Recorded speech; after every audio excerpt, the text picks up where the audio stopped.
A tank destroyer was burning in the snow. Flames climbed through its shattered hull.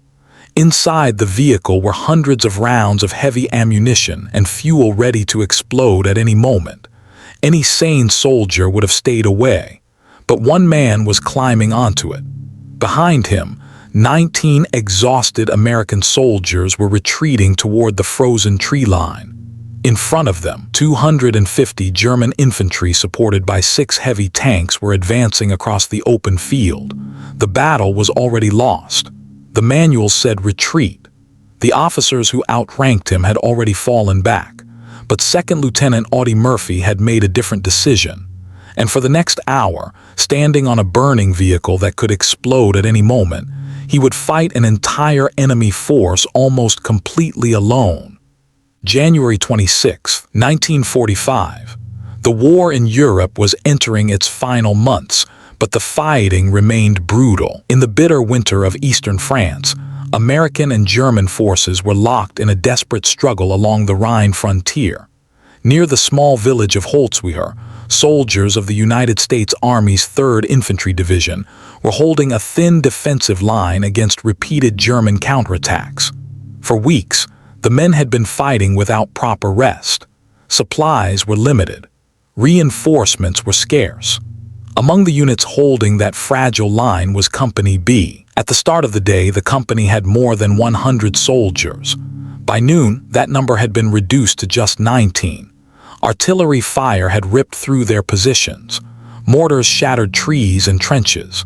German infantry pushed forward again and again, probing for weakness. Then the tanks appeared. 6 German armored vehicles moved through the snow-covered fields, supporting waves of infantry advancing toward the battered American line. Company B was about to be overwhelmed, and the man commanding those 19 survivors looked nothing like a war hero. Audie Murphy stood just 5 feet 5 inches tall. He weighed barely 130 pounds. At first glance, he looked more like a high school student than a combat officer. And before the war, almost every branch of the military had rejected him. Murphy had grown up in deep poverty in rural Texas.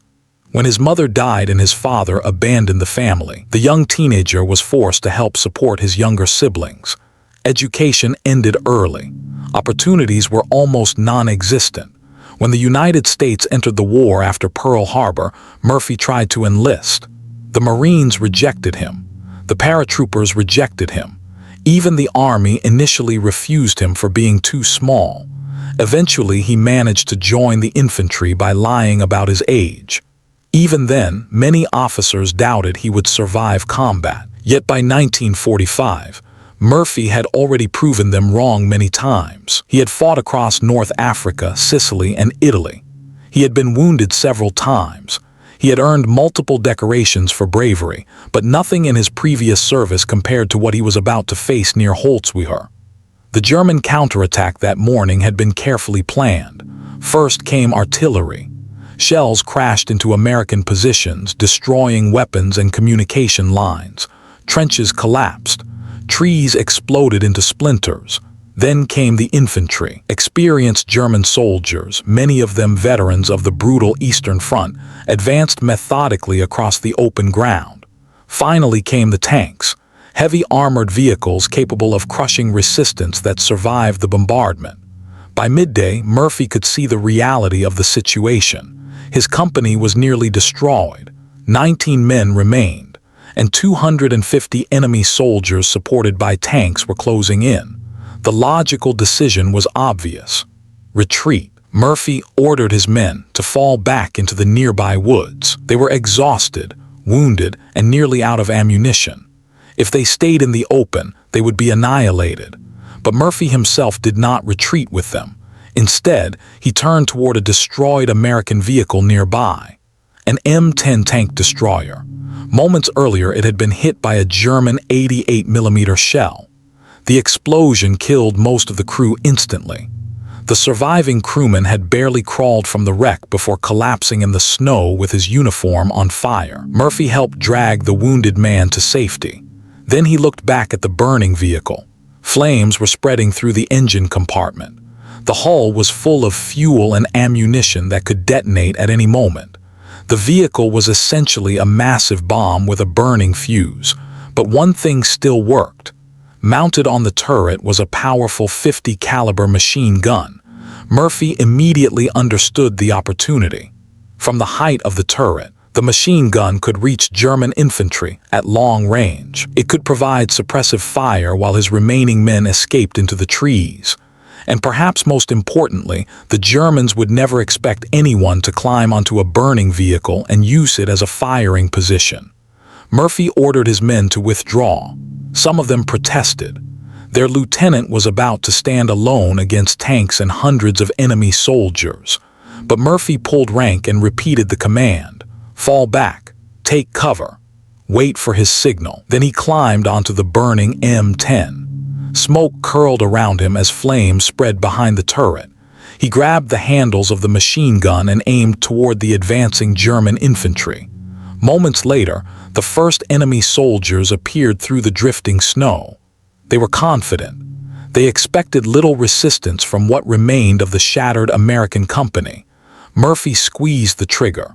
The .50 caliber machine gun roared to life. Heavy rounds tore across the frozen field, kicking up snow and dirt and sending German soldiers diving for cover. The weapon fired nearly 500 rounds per minute.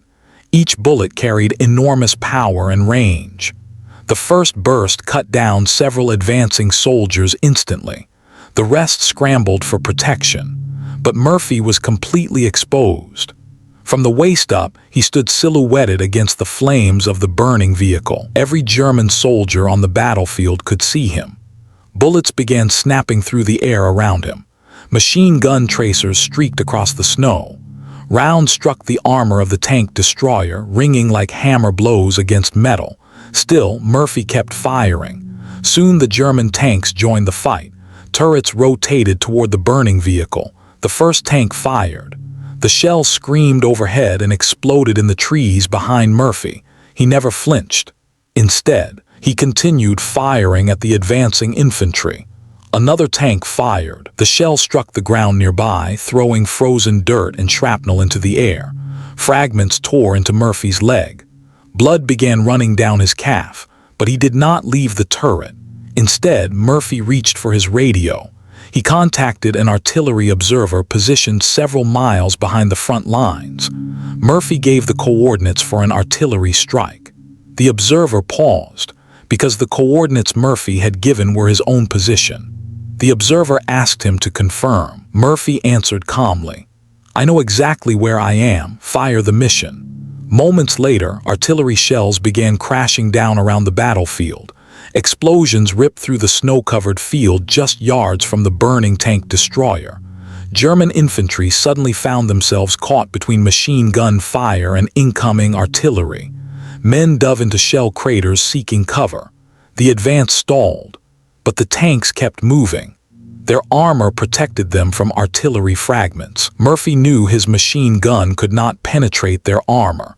Still, he fired at vision blocks and exposed commanders, hoping to damage the vehicles or slow their advance. Another tank fired. The shell struck the rear of the burning M10, feeding the growing fire. Flames climbed higher. Inside the hull, ammunition began heating dangerously. The entire vehicle could explode at any moment. Murphy stayed on the turret. For nearly 1 hour he fought there, standing on a burning vehicle, wounded, surrounded by tanks and hundreds of enemy soldiers. He fired belt after belt of ammunition until the machine gun barrel glowed with heat. He directed artillery strikes again and again, adjusting the fire as German forces attempted to maneuver. The battlefield around him turned into chaos. Explosions shook the ground. Smoke and fire filled the air. And still Murphy stood alone on the turret, firing into the advancing enemy. Gradually, the German infantry began to falter. Casualties mounted. More than 50 soldiers had already been killed or wounded by Murphy's fire and the artillery he directed. The attack that had begun with confidence was turning into disaster. Eventually, the German soldiers began pulling back across the fields they had crossed earlier. Without infantry support, the tanks could not advance safely. One by one, they withdrew as well. The counterattack had collapsed. Murphy watched them retreat through the smoke. Only then did the burning vehicle beneath him finally begin to explode. Ammunition inside the M10 began detonating. Rounds cooked off inside the hull as heat reached the propellant. Murphy jumped from the turret and rolled into the snow. Moments later, the tank destroyer erupted in a violent explosion behind him. Shrapnel tore through the air where he had been standing seconds earlier. Murphy limped toward the tree line where his men waited. His leg was bleeding. His uniform was burned. His hands were scorched from handling the overheated machine gun. But the battle was not finished. Murphy quickly reorganized his 19 surviving soldiers. Then he led them forward in a counterattack. The German troops who had just spent an hour trying to kill one man on a burning vehicle were already shaken and disorganized. When the Americans charged from the woods, the German forces broke and retreated. The ground that had been lost earlier in the day was recaptured. Later, when after-action reports were compiled, the numbers seemed almost impossible. One man, one machine gun, one burning tank destroyer, more than 50 enemy soldiers killed, 6 tanks forced to retreat, an entire counterattack stopped. For his actions at Holtzwihr, Audie Murphy received the Medal of Honor, but the story did not end there. By the time the war ended, Murphy had earned 28 medals. He had been wounded 3 times. He had killed more than 200 enemy soldiers during his service. He finished the war as the most decorated American soldier of the Second World War. After the war, Murphy became a Hollywood actor. He appeared in numerous films, often playing soldiers and cowboys. But fame did not erase the memories of war. Like many veterans, he suffered from severe post-traumatic stress. Nightmares followed him for the rest of his life. In 1971, Murphy died in a plane crash at the age of 45. He was buried with full military honors at Arlington National Cemetery. His grave marker lists his many medals, but it cannot fully capture the hour he spent standing on a burning tank destroyer while an entire German force tried to kill him. Audie Murphy's story remains one of the most extraordinary acts of courage in military history. A small, underweight soldier who had once been rejected by nearly every branch of the military ended up performing one of the most unbelievable battlefield stands of the war. But what do you think? Could you imagine standing on a burning vehicle while tanks and hundreds of enemy soldiers fired at you? Would you have climbed onto that tank destroyer or chosen to retreat with your squad? Let us know your thoughts in the comments below.